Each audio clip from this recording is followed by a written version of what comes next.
Hi friends, நம்ம இன்றைக்கி எடுத்த ட்ரேடு தான் நீங்கள் பார்த்துக்கிட்டு இருக்கீங்க. புட் சைடில் தான் எடுத்திருக்கேன். ஏன் புட் சைடில் எடுத்தீங்கன்னு நிறையா பேர் கேட்டுக்கிட்டே இருந்தீங்க. அதுக்கு இதுதான் காரணம். நம்ம லாஸ்ட்டு ஒரு ஃப்ரைடே கூட வந்துட்டு நம்ம ஒரு ட்ரேட் பண்ணோம். அது கொஞ்சம் ஸ்டாப் லாஸ் ஹிட் ஆயிடுச்சு. பட் ஆனால் நம்ம ப்ராஃபிட் வரைக்கும் வந்துட்டு நான் 110 வச்சுருந்தேன். அது 105 வரைக்கும் வந்துட்டு திரும்ப ரிவர்ஸ் ஆயிடுச்சு. பரவாயில்ல, இதுக்கப்புறம் வேறு எதுவும் வந்துட்டு ட்ரேட் ஆப்பர்ச்சுனிட்டி கிடச்சா நம்ம ட்ரேட் பண்ணலாம்.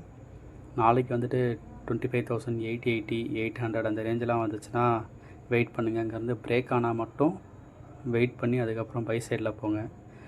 அதே மாதிரி 25,500, 550 அந்த ரேஞ்செலாம் வந்துச்சுன்னா நல்ல ஒரு பையிங் ஆப்பர்ச்சுனிட்டியாக இருக்கும். அது வரைக்கும் வெயிட் பண்ணுங்கள். அந்த லெவல்ஸ் வரும்போது பை பண்ணுங்கள். இடையில நாளைக்கு வந்துட்டு ஒரு கொஞ்சம் ஒலட்டைலாக இருக்கிறதுக்கு அதிக வாய்ப்பு இருக்குது. ஏன்னா இன்றைக்கி வந்துட்டு நல்ல ஒரு ஹையிலேருந்து ஃபால் ஆகிருக்கு. திரும்ப நாளைக்கு இந்த ஃபால் கண்டினியூஷன் தான் இருக்கும். அப்படி இல்லை, மார்க்கெட் வந்து திரும்புது அப்படின்னா நல்ல ஒரு சப்போர்ட் எடுத்து தான் திரும்பும். அப்போ நான் அப்டேட் பண்ணுறேன் டெலிகிராம் சேனலில். ஜாயின் பண்ணுறவங்க பண்ணிக்கோங்க. இதே மாதிரி நம்ம டெலிகிராம் சேனலில் நம்ம நேற்றுலாம் கொடுத்த கால்ஸ்லாம் வந்துட்டு பார்த்தீங்கன்னா பிட்காயினில் வந்து 2,500 ப்ராஃபிட் ஆகிருக்கு. அதே மாதிரி வந்துட்டு க்ரூட் ஆயிலும் கொடுத்துருக்கேன். அதுக்கப்புறம் கோல்டு கொடுத்தேன். அதுவும் நல்ல ஒரு ரேலி தான். 15,000 கிட்ட ப்ராஃபிட் ஆகிருக்கு.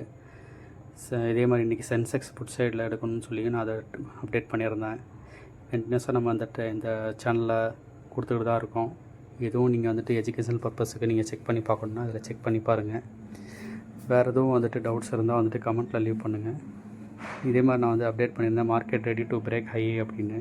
அது எப்போனா முகூர்த்தா ட்ரேடிங் அன்றைக்கி அப்டேட் பண்ணியிருந்தேன். அதே தான் இன்றைக்கி நடந்திருக்கு. பிரேக் ஆகிடுச்சு. திரும்ப அங்கேருந்து ஒரு ஃபாலும் வந்திருக்கு. நீங்கள் பார்த்தீங்கன்னா ஒரு 2 days முன்னாடி நான் போட்ட வீடியோவில் சொல்லியிருப்பேன், இந்த முகூர்த்தா ட்ரேடிங் அப்புறம் வந்துட்டு ஒரு ஃபால் வரும் அப்படின்னு. அதே மாதிரி தான் நடந்திருக்கு. வேணால் செக் பண்ணி பாருங்கள். Thank you friends. வேறு எதுவும் டவுட்னா கேளுங்க. தேங்க்யூ.